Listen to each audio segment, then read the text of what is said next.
So do you need an employee scheduling platform? There is an app for that. Branch Messenger is an employee self-service space that enables workers to swap shifts. It's catching the attention of retailer Target.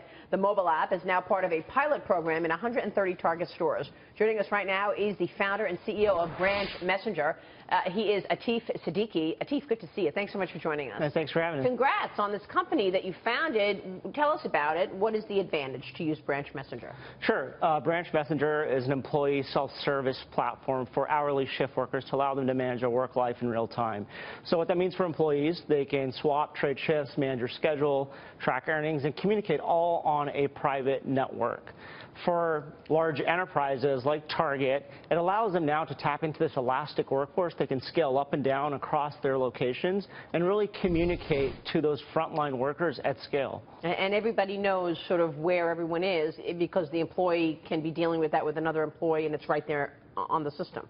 That's correct. I mean, to give you an example how the system was managed before at Target, before Branch, it was a series of paper on the back wall, you know, that they would take days, right?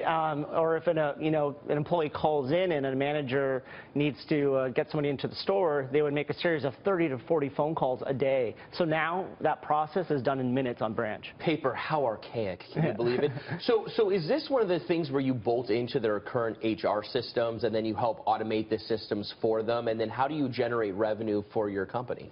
That's correct. So we integrate with their existing system, so typically a workforce management system. So there really is no switching cost for the enterprise. It really allows them to maximize the value of these investments they've already made.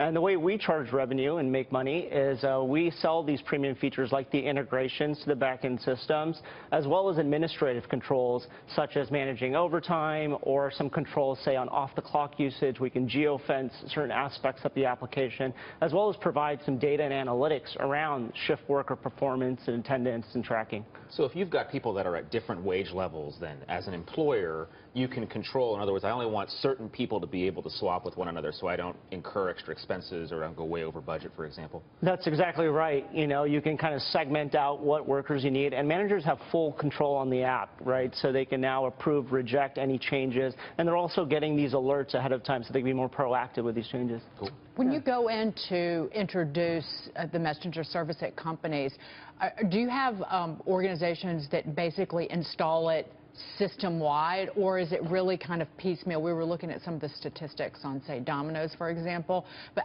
ultimately that would be your goal, but how are you seeing companies roll this out? Yeah, so what's interesting to note is that we have a free application that's available for employees and managers, so they can download it on the App Store right now and they can get started with it. And then for enterprises, once they have a large amount of their employees on the platform, they opt in for some of these premium features and provide it to their employees. And it's all opt-in for the employees. Now, if they don't have a smartphone, for example, they can still access it from the web. And we also install an on-site tablet, at the physical location, so they still have full access to the platform. Are staffing creating some problems, though, because managers are not approving the changes? That's what the critics are saying. What do you say to those? I mean, I think this is probably what you were referring to as well, Lanny, that managers are not approving this, and so it is causing higher expenses.